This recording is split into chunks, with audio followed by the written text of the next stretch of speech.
Kinshasa mokili mobimba bandeko ya diaspora boza kolanda biso M de serviteur na bino Pegin Sasa le terminateur de la presse congolaise moderne azana esengo ya melabino lisusu lelo moko ya ba conseiller principal ya mokonzi mboka grand de la nation Félix Antoine Tshisekedi Tshilombo oyo azali coordonnateur adjoint ya coordination pour le changement de mentalité oyo ezali service moko spécialisé ya présidence de la République.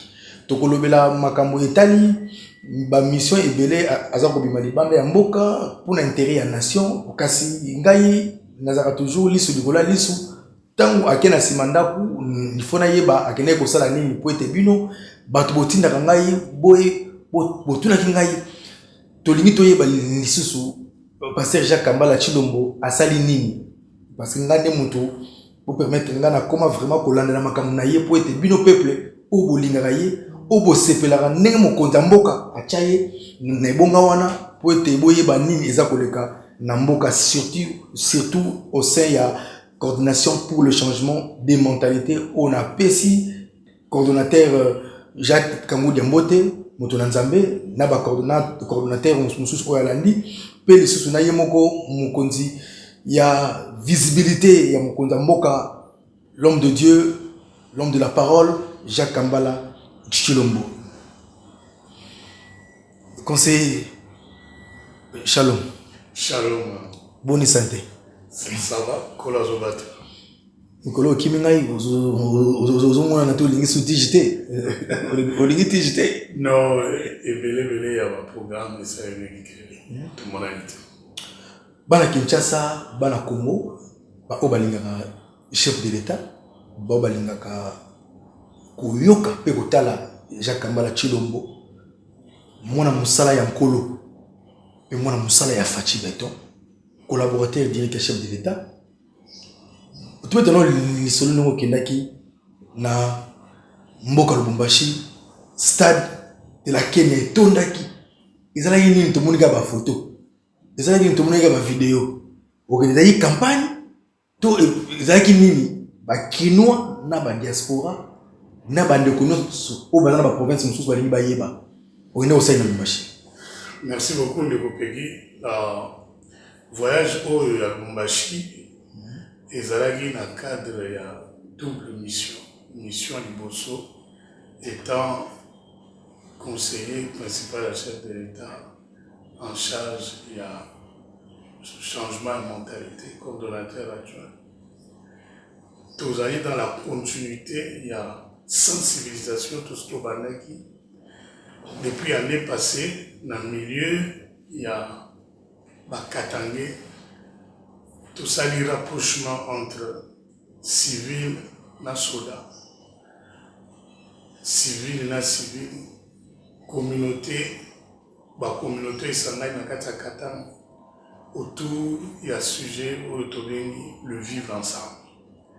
Le message n'a depuis une année, on a quelques voyages, tout ça, c'était pour atteindre l'objectif, combattre le tribalisme, dans l'institution, il y a un mouvement, ils allaient concerner la vie communautaire, il y a Bakatame. Nambalo, il est qui gouverneur de Kaboula, il y a bien officiellement. Tout ça, il y a une réunion dans l'association EBL. Ils ont représenté jeunesse ya Katanga, jeunesse ya ba communauté outre oyo bazaba natif ya Katanga, toloba baluba ba tribu mususu oyo euti na ba province mususu ko fanda na Katanga depuis de longues années, ba association na ba monyoso, association ya bana ya ba militaire, association ya basi ya ba militaire, pe ba maman maraîchère. Donc, tout ça, nous allons à vous ça va dans ça. Mais pour avoir une efficacité sur ma classe, il fallait que sa dimension, il y a deuxième casquette comme pasteur. Dans le cadre, tout le na basai nanzambi ya ba communauté chrétienne ebele même ba confession mususu non chrétienne. Alors, na sima ya mouvement ba bengi Redco. Rassemblement des enfants de Dieu pour la transformation du Congo. oyo ezali bien implanté na kati ya province nyonso ya Congo, mais siège na bango eza na Katanga. Alors na mouvement na Redco et permettre surtout sangisa ba confession religieuse nyonso, les enfants de Dieu nyonso bazalaki autrefois dans l'appareil de l'État, ezalaki civil ko travailler na armée ou bien policier azalaki mwana nzambe ba nyonso ba toucher na administration publique o baza bana na nzambe lelo bazali impliqué dans l'œuvre de Dieu, tout ça c'est bon parce que il y a transformation au Congo ezali un cri patriotique oyo toujours lata yango mpena na motema mobimba yango nde ememaki biso na stade ya Kenya mpona komona mobilisation makasi wana ezalaki bana na nzambe nyonso bauti na Katanga mobimba basangani babi te toboyi tribalisme, toboyi makambo bakatakatanga, toboyi makambo oyo ya kotelemela chef de l'État esengeli biso nyonso tosoutenir vision ya chef de l'État parce que aza na mission uti epai na nzambe. Donc omona bato batondi na stade wana bayaki d'abord mpona oyo nauti koyebisa bino, puis ya mibale puisque boyisangani na nsima na kombo na Yesu Masiya il faut bilembo emona. Donc tolakaki bango ntango bokoya bokomona mpe loboko na nzambe. Nzambe asali biso mpe ngolu mate ezali malamu mais ba miracle esalemaki mpe ebele. Donc lelo tokobeta so lisolo ya tribalisme te na Katanga eza ya kokufa tozokende kokunda yango tokokontinue kobeta yango seteti ekufa bino. mais ça miso makasi okoti na zone rouge bakatange mosusu mpo batika tribalisme il faut pas délivrance donc c'est yango délivrer mpe bato mosusu tozoutilize baarme nyonso na spirituelle na sensibilisation morale na éducation civique parce que totravaille na branche moko ya armée oyo ezali s'occuper na éducation civique. C'est cas de travail na yango sur le terrain. Bazo kota na kati ya ba famille, bazo ko enseigner nini pour vivre un sentiment patriotique. Et dans le patriotisme, il n'y a pas de tribalisme. Donc nous saloyo et sur ampleur moko la Katanga ya Osakalate. Il y a quand même des petites poches de résistance qui ne sont que des résistances des nostalgiques des régimes passés qui n'arrivent pas à suivre le nouveau rythme. Balingi va s'accrocher toujours na avantage un peu nocturne au bazai na ngoliboso. Et alors le cola va monique na état de droit na gestion saine oyo président Félix Antoine Tshisekedi Tshilombo senga ba nyonso bazali kosimba appareil de l'état ba denier public ba gérant de Sengeli bon bazo se retrouver na kati ya philosophie wana te. Ils essayent d'utiliser la corde sensible il y a tribalisme pour nous extraire président Zamabe tolingi bato mususuté tolinga tsobo bakatanga c'est faux bakatanga ya solo génération ya sika bangana la doctrine wana te bango basi babima bakota pe bamboka mususu bamoni que bokabwani ekokolisa katanga te.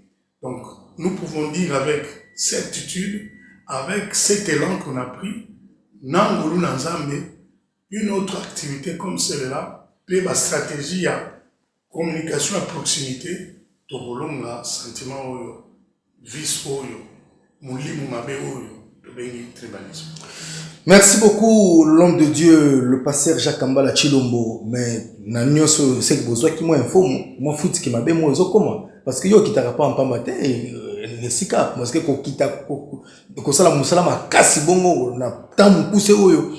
Parce que kolonga tribalisme ko changer mentalité ya congolais o lelo bokuti mboka oyo déjà mentalité c'est kufa banana tango ya Mobutu et ça fait bi mpeka tel l'homme de Dieu. Non, tous en dit que il faut changer. Dans le chef de l'État et na katanga ba service pétamoyi na ye ba service qu'ils ont précédé ba service au tika la simanayi. Donc, misu eze belo ezomona réalité kona wana mabe ndenge ngai kokola fukubuma yango à part wana bonzambe mpe ezosala bonzambe eza na limite ya espace te eza na limite ya temps te.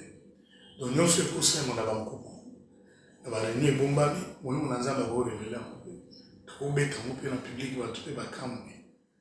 Mais tout ça, on a été pour utiliser les dons spirituels pour l'ensemble du sabbat. Mais tout ça, pour nous moquer de ça, les potins dans Zambie. T'as la mabongosi dans Zambie, t'as la plan de Satan, tout ce qui nous tout rejeté plan de Satan, tout la mabongosi dans Zambie, où il va s'arrêter à Gimbo dans le sud.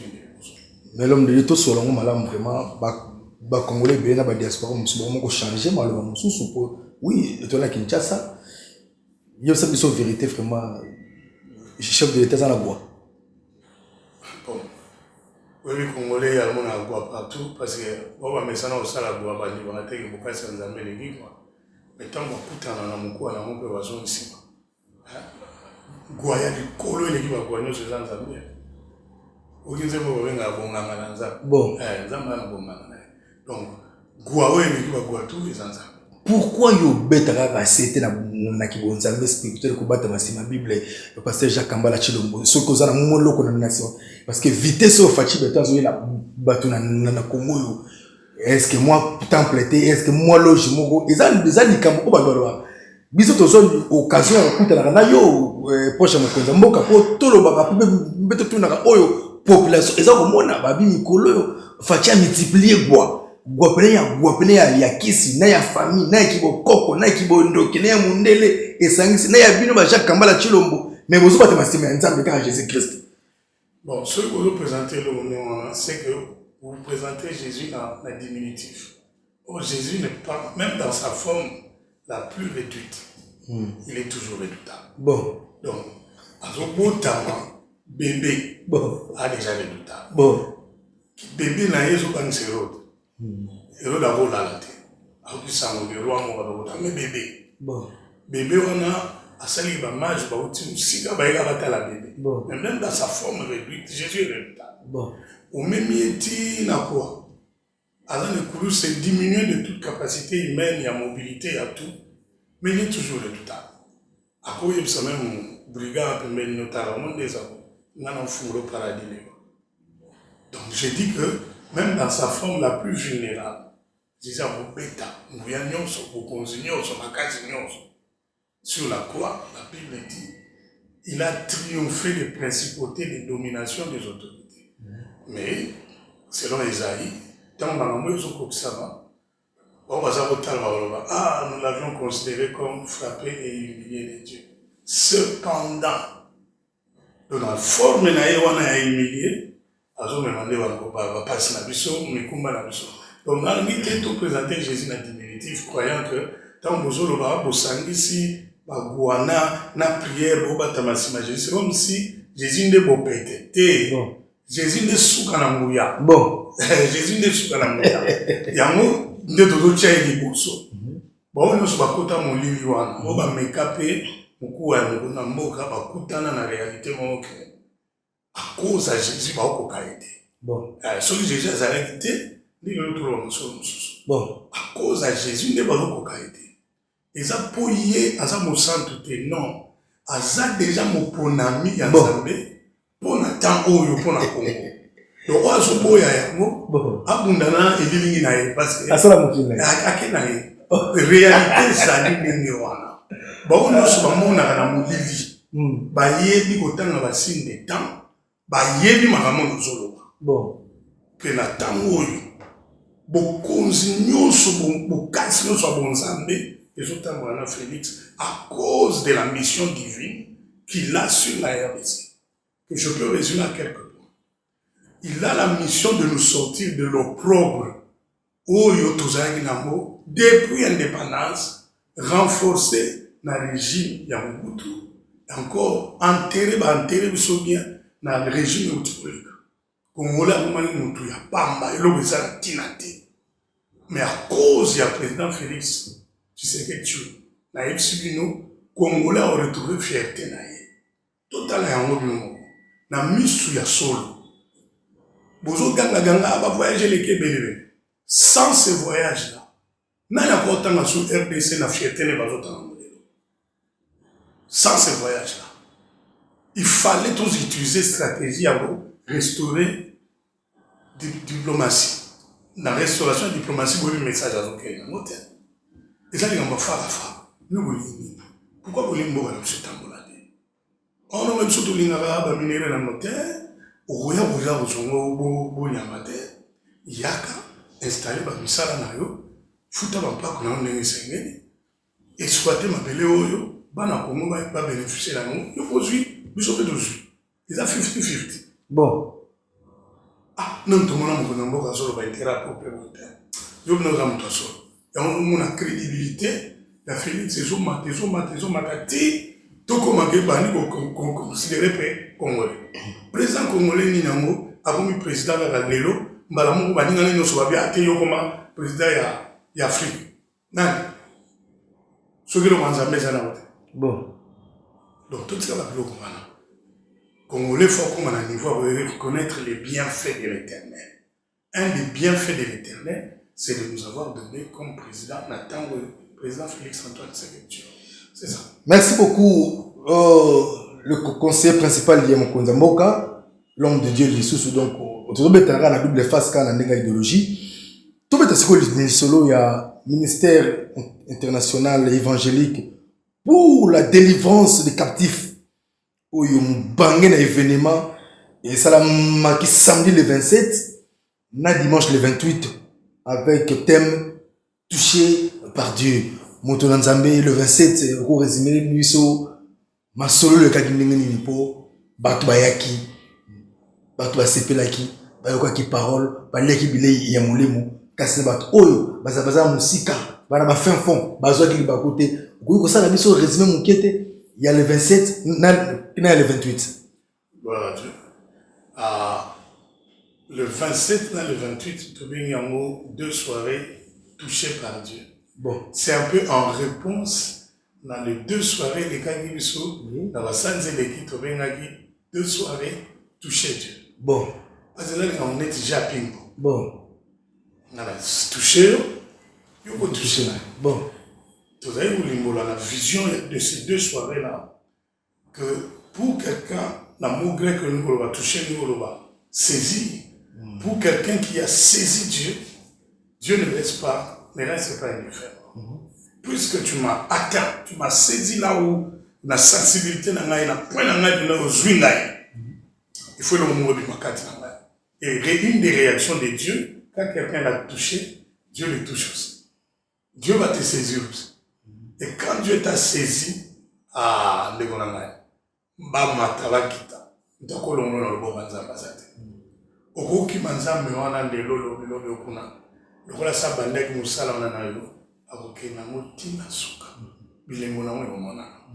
il y a deux soirées dans les aïkis aussi témoigner la force de l'amour.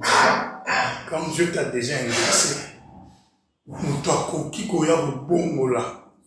Ma bongisi anzame la vie na yo azate bitumba na yo ko bitumba na ye kolela na yo ko préoccupation na ye bolamu na yo ya monde tina na ye aza na poyo za la bola. Alors na toucher Dieu to mona aussi que quand Dieu te touche lui-même il t'enlève du danger, il rassure ton lendemain, il bénit ton présent, il bénit ton futur. Alors, dans la bénédiction de Dieu, il y a ce qu'on appelle la faveur divine. C'est pas une question de nos mérites. Dieu nous fait faveur. Et quand tu rentres dans la faveur de Dieu, ata banguna bala combien bitumba na yo et bon bitumba nzambe. Faveur na nzambe ta on tambola no mabele felinga. Place nyonso ozala. Mbuma fe botama. Nyonso osala na maboko na il faut pas mola. Quand quelqu'un est touché par Dieu, le miracle marche avec lui. Et moi, il faut les rappeler la démonstration. Tout ce qui est beaucoup. Parce que on a eu quatre particulier peut-être dans la grande renommée, mais dans la parce que nous sommes à la recherche végétarienne.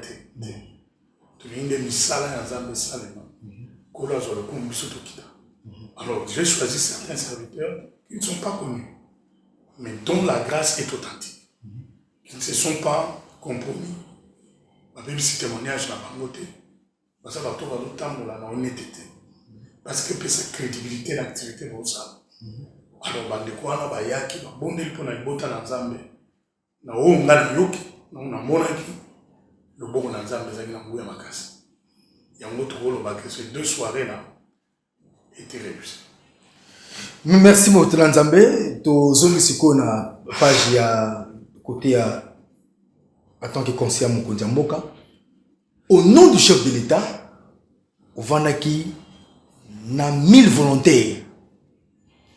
1000 volontaires en nini. 1000 volontaires en Bayosala nini. Puis ma selon les nini. Parce que na beau cadre moko. Tango le kaka. Aux paroles na Congo ya Mokonzi Mboka. Vous incarnez le chef de l'État. Tango Bimisabo, c'est Fachi qui parle. Ma seule le nini. En tout cas, tout ça qui plus de 1000 volontaires. Donc, normalement, tout ça qui a 2 vacations, où chaque vacation pourrait contenir 1000 volontaires. Dans 2 vacations, on devait avoir 2000 volontaires. Où Baponami, n'a la sensibilisation sur le civisme fiscal et la gestion responsable des deniers publics. Bazali na kati ya formation, dans un module, entre autres, module sur le changement de mentalité. On a kati ya moto bengi gambo to bengi patriotisme, civisme, citoyenneté, éthique. Parce que au kokité cause à la citoyen mboka au bolingue développer le rôle en mboka to bengi Congo to bengi comme pays munene parmi la nation mine. Tous à la incivique. Bruno Batrozo qui est à la terrain pour nous au nom SSM. Donc au nom du président de la République. Parce que SSM est un organe, service spécialisé dans le cabinet chef de l'État. Donc surtout nous avons volontaire de chef de Nanzela. Pour l'ati mandat wana ya oloba mécanicien chef de l'État Nanzela dans le domaine où il y a civisme fiscal. Il faut que vous en ayez valeur. Après module wana, tochaki mécanisme makasi sur la notion du volontariat. Na mboka nyonso, basenga la citoyen nyonso, apesa mwa partie ya tanae pour le bénéfice communautaire. Notion ya volontariat na Congo ekufa. Kala ezali kozotambola na nzela bungi balabala. Obengi moto azoleka otuni ebisanga nzela nini naleka mpona na retrouver ce qu'on a aucun. Après, on a boulot. Tant que je m'ai accompagné aussi pour remettre les lots, service de ce dossier. Alors, nous l'omba. Bon. Au Sénégal, il y a la sua adresse. La sua, papa, on tire un rabo. Bon. Donc, faut moi 5 bima. Au parc qui, au niveau du Msamou, tout canario, bimo kende. Au Sénégal, tout papa, t'as la main qui n'a si ma soeur, tout comme ça, ah, viens, ça revient là.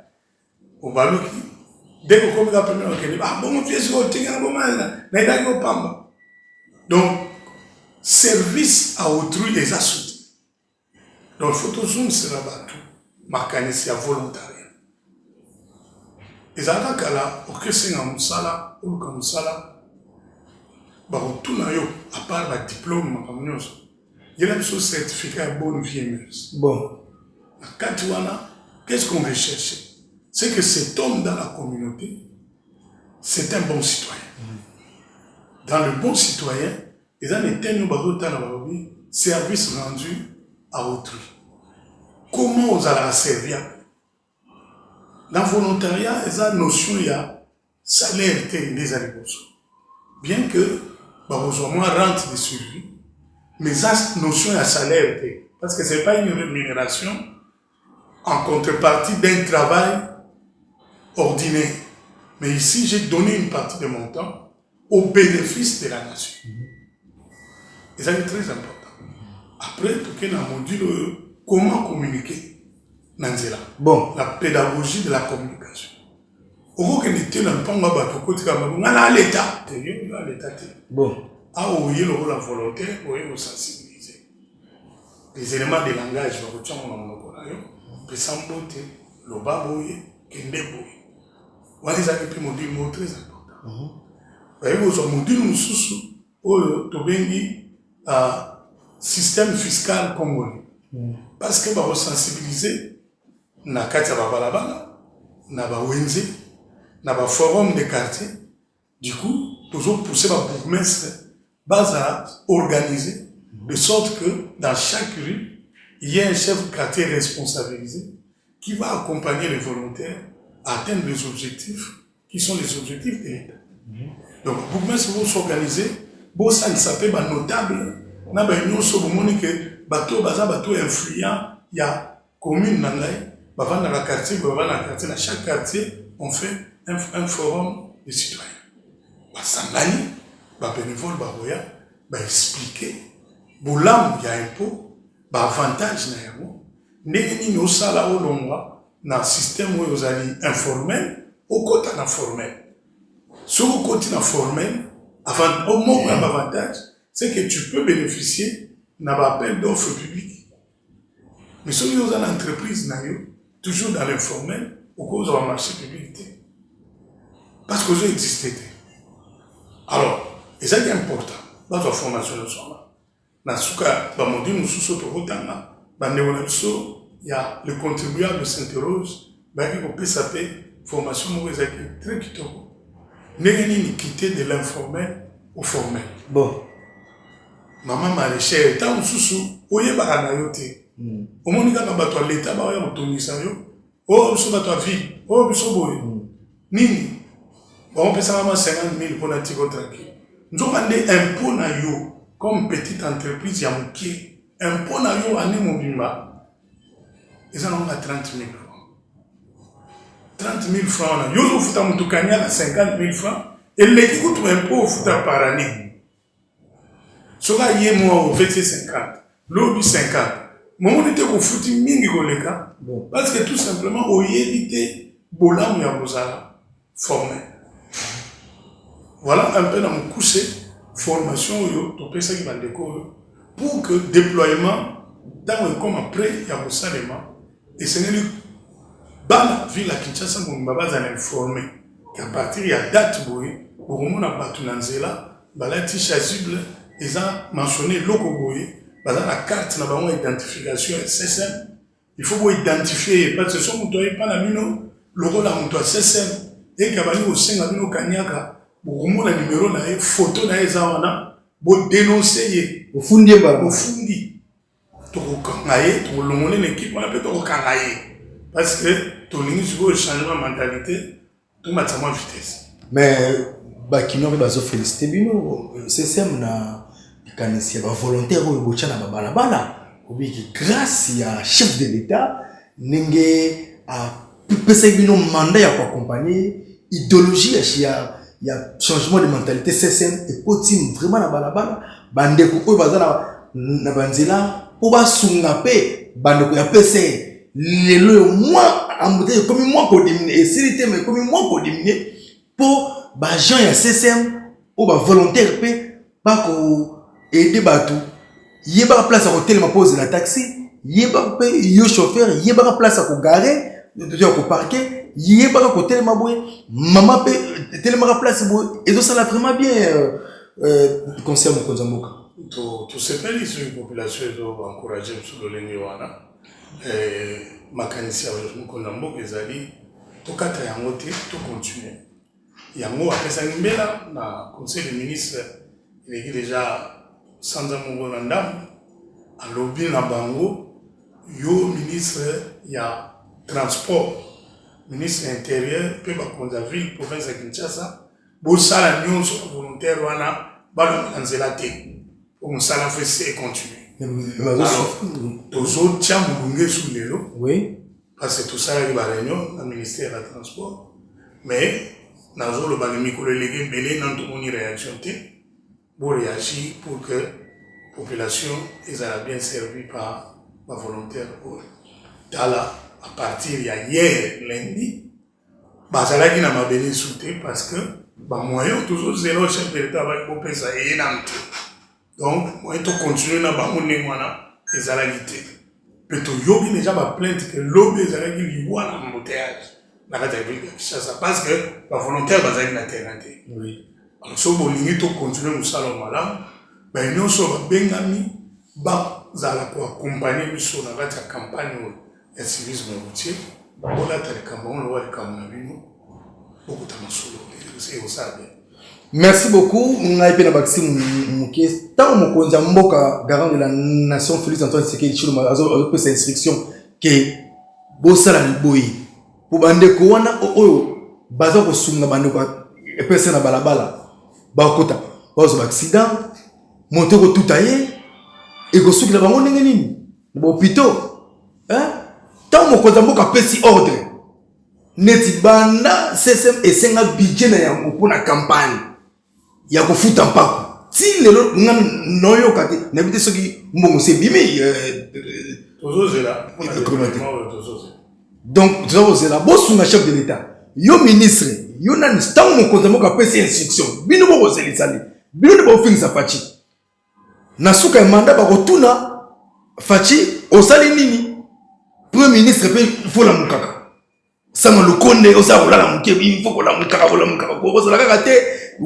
warrior to boite la mukaka nde osa kolala tu muke to comme na suka l'homme de Dieu car c'est mon tuna na ya suka to yeba kala inspection générale ya finance IGF mais en plein oezui lelo na mandat ya Faci et comme le kolo makasi et puis ndenge mokonza mboka kene ko puiser koluka moto yo bazo benga oyo kombo na ye message la lengete acha na yo esika wana pe lelo yo résultat ça komonana IGF za la salité banga na kuté mais lelo même réhabilitation na ngo mokonza mboka yaki amoni chef de l'état sali le wingi non mais nous sommes dans le cadre de changement de mentalité ça binoti likam lecture nyoko sala na mai IGF a sala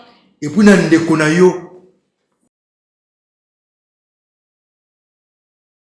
merci le kolanga ici lo bengi bena ndeko na zap na ndeko na zap na mutuna na je lengete ndeko na na mutuna na donc ndenge to beta na masolo ka bongo au bout c'est ce qui devrait être dans la normale. Dans la normale, il y a fonctionnement, il y a moka. Il fallait des années. Donc, c'était fait sciemment pour qu'on ait IGF, pour qu'on ait un bon par l'État facilement. C'était fait sciemment depuis IGF la puissance de l'Union. Pour que ce fonctionnement, à Koufakaka, comme ça, tous en Amérique, tout le monde est alors, le chef d'État, là, à mon accord, à couler la carte opposition, à l'idéologie à piété, à couler la carte à l'IDPS, à y combat. Bon, donc à y vrai les camps. Nous connaissons des fois, tant que ça, on a un vrai combattant. Bon, donc on a rappelé que tout, ils ont monté pour savoir, ils ont fait la montée. Et ça, déjà dans les calculs, avant même tout son pouvoir, elle dit que pour tout changer mentalité à battre, il y a branche coordination et changement de mentalité.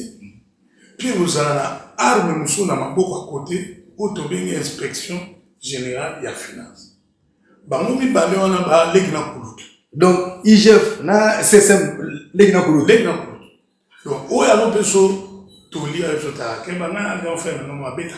Bon, maman, quoi il des amis? Après ce tour, bon, yo bien si ma séque, na grand frère, bah nous regardons. Il y a un côté au CC, à celui ma preuve nous sommes au béton comme il faut là-dessus. Elle va bien un petit frère nous sommes dans la justice. Bon, quand elle a un tour. Bon, à quand il tant ok, attends bien bateau, nous les anciens, les ressortissants, les Kasumbalais, ça tourne. Un digne fils du pays, acharnement, et au sein de l'autre. Parce que ma preuve est ça. Que au Yibi, au Canada.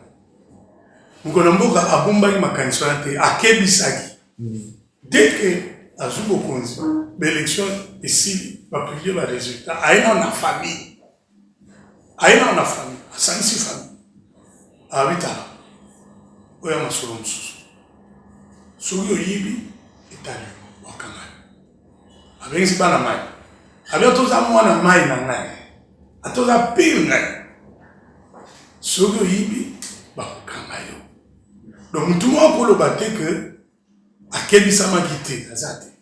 Donc IGF CSM oyo ba tsasuko APLC Agence pour la lutte contre la corruption. Nous sommes sato yo ezali bana ya tata moko pour amener le changement. Oyo aye na toli, aye na prévention, atie ba mécanisme ya préparer lobby. Oyo aza côté coercitif, ya aye na contrainte na bitumbu. Oyo contre corruption, ye aza agence. Asolo na ba libanda, na ba na kati. Mbongo nyonso ya corruption za libanda bozo nzela tsonga. Donc match za ndema. Rôle bateko kimi CSM ok battant IGF Orlando. Au kimi IGF appelle ça au monde. Au kimi appelle ce scénario Orlando. Mais réhabilitation c'est quoi ya bâtiment wana. Et ça signe fort. Et là on va le baquer. On te manangeza. Oh, on te manangeza na IGF pour la récupérer mon état. Et puis tous sont capables il y a aussi une gouvernance réaliste. Le budget la loi budgétaire toujours en fonction, il y a quelques entrées, on est en mode réaction. On attend d'abord la mobilisation pour ce que tout va nous agir. Ça, on a un état planificateur.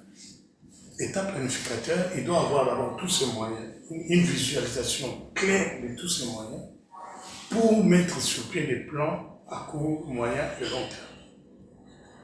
D'où IGF, il faut surveiller Bino pour tout gérer l'État. L'État a un moyen, il y a un tableau de bord, il y a une mobilisation, les abonnés. Quand on a un budget pour l'année, on est capable de ils sont solides. Moi, je vais le voir au Congo, tous ont un budget à 4 milliards seulement, pendant que rien que le budget, il y a armée, il y a Algérie, et c'est 10 fois pour le budget national. Il y en a solides. Donc, tous sont capables de rouler de 4 milliards à 12 milliards d'euros. Et c'est possible. Tous sont même capables de rouler un budget national à peu près 20 milliards. C'est possible. Pourquoi c'est possible avant? Parce que si on a un budget, on a moyen de mobiliser un bon. D'où il faut mesurer IGF. IGF est pour ça. Le chef d'État a ressuscité IGF. Bon, nous sommes loin. Ben déjà Keba fallait il y a Congo et Nyozonga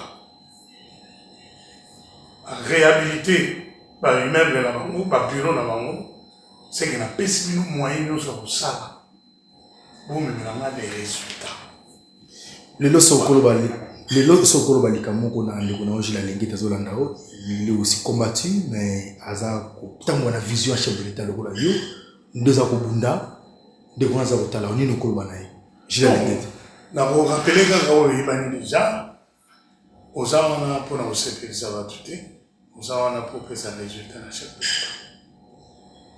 donc déjà tant pour une mission au soponai aux ana banguna ça peut na bateau ba beto no mais banguna ba bozala banguna na okanate ba komi banguna ya république donc les gens na yote komi na mali et mon cousin Mboga a battu na bao bazotonga la république a soutenir bao bazotonga la république continuer na esprit patriotique oyo ngana yoto yebi na yebi ba conviction na yo na yebi ba valeur na yo tikala na ba valeur wana mama bakanyaka na mama mikemike bao memela wana eleki fierté à ozala te sur osali mosala obi bon j'ai accompli une tâche noble kanyaka oliango et osila o baba na mama ko corrompre depuis ka okani pe mama ba carte bancaire bazali nango ba na bonko ba piaké et pourtant kala te bazali na ba millions donc là on est sila banango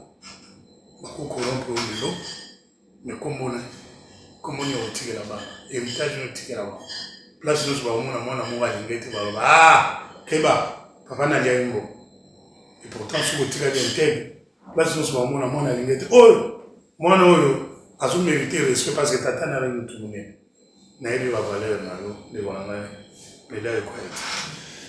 Tokomi na suka, on a glissé sur boto na Kinshasa, Gentili Ngobelamba kaso bunda, ville le commis éclairé, a évité l'air le carapé na moto, na moi ville on a moins changement, tout ça ne va pas. Pour bon marana on est non déjà, na moto on s'est pas fait mais là na boulevard na moto, là la mine na on beta. Nous sommes avant na mon na poto, a vu surtout comme permis na Noël. Décoration ça va na ville. Tant on a monia on a quand même photo pas na télé ba tuna ngeli banda ba tuna. Oh wapi na sio kishaza. Kishaza kombo. Merci à Gouf. Merci Ming na boulot. Aujourd'hui avenue Kasabo Mobimba, comme la mine da sikoyo. Bon. Kolonga Kasabo boyati banda. Bon. Mine de côté. Bon. Et là il y a une vision. Ba ko tonga na bango ne bali. No wa bosser. Donc, vous n'avez pas encore la vision chef de l'État. À ce côté, ça dit déjà. Alors qu'il a mon personne, même avec elle, c'est le monde qui s'intéresse. C'est donc, bon, qu'il y a une pour Fati, à sa deuxième mandat. Bon, ils ont jeté à Bobomba, coucoulé, coucoulé. Ils avaient un match clair. À Zawana, pour nous sa vision, le chef de l'État, c'est un homme de conviction. Gentilly, à nous tout le monde, oui, ok, ça y est, ça y est, on va grimace, bon, à changer de position. Quand on a une andam on a mususu, ala une tina na za ina ngamba. Tant on est aussi mbaté, alors on a à côté d'un mususu, puis affichant clairement que non, nous avons pour peuple israélien. Donc, toi encourager, Congolais, alors nous habiter là-bas, Taliban, mais votre quartier, il y a pas plus avant valeur. Et pourtant, le gouverneur a une bonne volonté et a travaillé. A hérité, tant que tu as courage. Alors, on a été on a publié pour bon, mais surtout en place. A hérité situation où on a vu il y a Sony. Bah, qu'est-ce qu'il y a l'État, il y a ville, t'as moyen, trop. Imaginez que l'administration sortante est hypothéquée le salaire, il va fonctionner sur la ville, Kinshasa, à un niveau que recette notre ville, ça ne va pas faire un an. Bâton va faire un camp. Ça avec quel budget il va travailler pour la vie. Le aussi on va gymnastique au sein. L'homme sous-souillé en gros le battre pour abattre la position sous un silence, c'est un homme d'État. Mais le moment où on a la gouvernance et la vérité, n'a pas été non chose. Donc sur la réalisation d'un réseau ça les amis, c'est pas parce qu'il a trouvé une situation financière un coussin important dans la ville, non. Ils ont travaillé dans l'Assemblée provinciale des Ossala, ensemble, dans le gouvernorat provincial, Balouka, les différents moyens pour accompagner la vision du chef de l'État. Ils ont la gymnastique et les Ossala. Tout le monde. Merci, Tokomi Nasuka, l'homme de Dieu, pasteur Jacques Kambala Chilombo, le conseiller principal Yamukondia Mboka, coordonnateur adjoint, il y a changement de mentalité.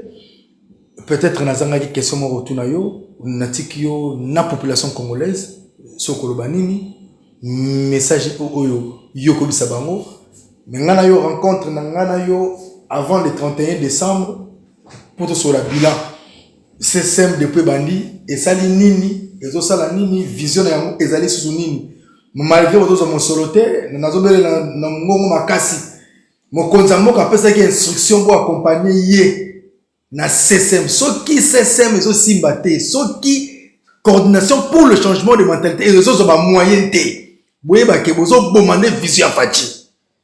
Vous avez demandé vision à Fati. Ce qui vous avez fait ça moyen na CSM. Vous avez demandé vision à Fati. Dans le cas on appelle anonyme finga ngabo benga ngabo kanga bo kanga mais pour l'intérêt à Fati. Moi je suis journaliste mais ma position c'est accompagner la vision du chef de l'État. Pour le lot qui n'a Kinshasa, quand il a un journaliste à Zala indépendant, n'a boyi yango. Le lot comment, bah tu as Fayoulou, bah tu as Pachi, n'aïe n'a journaliste, mais j'accompagne la vision du chef de l'État et appelle les sous-montés et ils appellent ma bête. Et à Bongo. Alors ceux qui coordination des changements de mentalité, oyo, n'a pas de poids. Mon solo, ils ont repéré sa maté. Pour l'autre, Ba misala te tandis que baza la volonté à ça na ba stratégie à sikame. Bo tcha ba moyen te. Et ça m'a ben c'est que bozo pour ma vision chef de l'état, mon konza mboka ba pour ma vision na yo. Instruction to pesa que ba pesa mbongo, ba pesa mbongo te. To suka moti wapi. L'homme il est en suka en tout cas na pesa moi une minute sur la population et pour monter na famille mon to ka. Merci mingi de kopeki chasa na invitation oyo. Merci na bino ba mboka bozo la biso na masolo oyo. Naza juste na malobani bale misato koyebisa biso tokabwana nzambe basangana na ye te. Nzambe aza likolo ya nguya nyonso ya bokasi nyonso kisi epolaka me nzambe akopola te. Donc lokola mokonzi ya mboka abonzelaki kongo na maboko ya nzambe tomitya biso nyonso na nsima na ye tolanda vision oyo nzambe apesi ye mpona bolama bafamille na biso ya bana na biso. To soutenir gratuité ya enseignement, to soutenir baprogramme sociaux nyonso azali kosala. D'ailleurs otokala te baotaki déjà koinaugure esika oyo bokokende na bakantine ya kosomba biloko ya kolia na kan kokolo wana bafungoli yango mpona banyonso baza na bamoyen moke baide ya ndenge wana koya ebele mbisi mpe balakaki yango wana ekomi déjà. Donc boyi baki aza moto alobaka pamba te, c'est tout un programme wana aza na besoin azwa pe deuxième mandat po tokenda ngo ntina suka eza yango likambo asomi te azoyebisa bino ndenge wana mpona kochange mentalité ya congolais na libulu mosika oyo tozali po tozonga niveau normal ya bomoto na mandat ya 5 ans oyo coalition FCC cache yibaki biso déjà 2 ans na ndambu. Donc tokotikala kaka na 2 ans na ndambu tokosilisa mosala wana te. Bon tokomona makambo nango bafruit ya mosala wana il faut to récupérer nos mandats ya 5 ans wana tokotravailler comme il faut totie babase oyo esengeli soki nzambe asali ngolu oyo akoya alaka yango akontinue na yango soki mpe te boponika moko kati na biso botiki ye wana botokontinue vision wana ti ata 10 ans susu likolo parce que ezali likambo ya lobby ya bagénération na biso fo tobana kopunga yango lelo na ndenge totali bino toyebisi bino ke il faut aimer votre pays. Congolais linga mboka na yo bunda mpona mboka na yo batela mboka na yo bondela mpona mboka na yo tonga mboka na yo tala maloba na yo. Merci Tokomi Nasuka, vraiment napesi Madame Bibish Mukambote, napesi Ndeko Papinta Sambote, napesi pe baibans bozota la biso na libanda ya mboka boya na Paris, bozana na Afrique du Sud, bozana Las Vegas net Mama Claire Mabela, bozali na Londres le ba Jean Pitsasa, vraiment napesi nuno so motetika kimia ya nkolo ezana mabota na bino, soki nzambe ayelobite toko kutana bino entre les 30 et les 31 pour la émission bilan na conseil principal ya mokonza mboka na o étaler changement de mentalité to profiter pour to pesa bana ya kimbwala bazo féliciter mokonza mboka balobi merci na Fachi Beton banda plus de 50 ans nzela ezalaka te ko banda pompage tio matadon Moscou mais déjà na pompage ti okoma na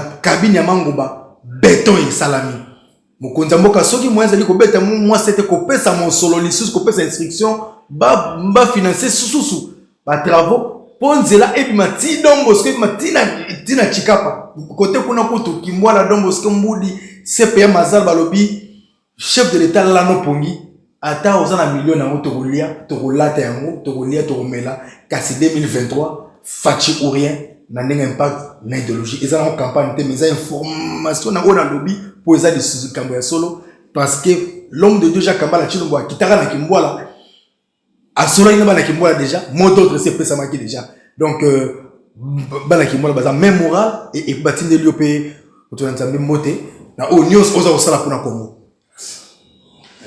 Merci à Christian Bungu, Christian Botei, Whisky Wushia, merci na bino nyonso sur ma plateforme nyonso obozo la biso. Ona yambaki ezalaki conseiller principal ya mokonza mboka Félix Antoine Tshisekedi Tshilombo Puis coordonnateur, il y a coordination pour le changement des mentalités. Vous allez adjoint. On appelle ça coordonnateur. Nous sommes au Bozili Bakou Yolanda Biso. Puis on appelle ça bakonzi nyonso. Na ya armée, na ya ville, na ya mboka mo on appelle ça nouveauté. En tout cas, meilleur vœu déjà. Et pas inabino. Joyeux Noël. Tika Nzambe ya pasteur Jacques Kambala Chilombo. Azanakati nabino. Tokutana mbasima ezakuya. S'il vous plaît, abonnez-vous.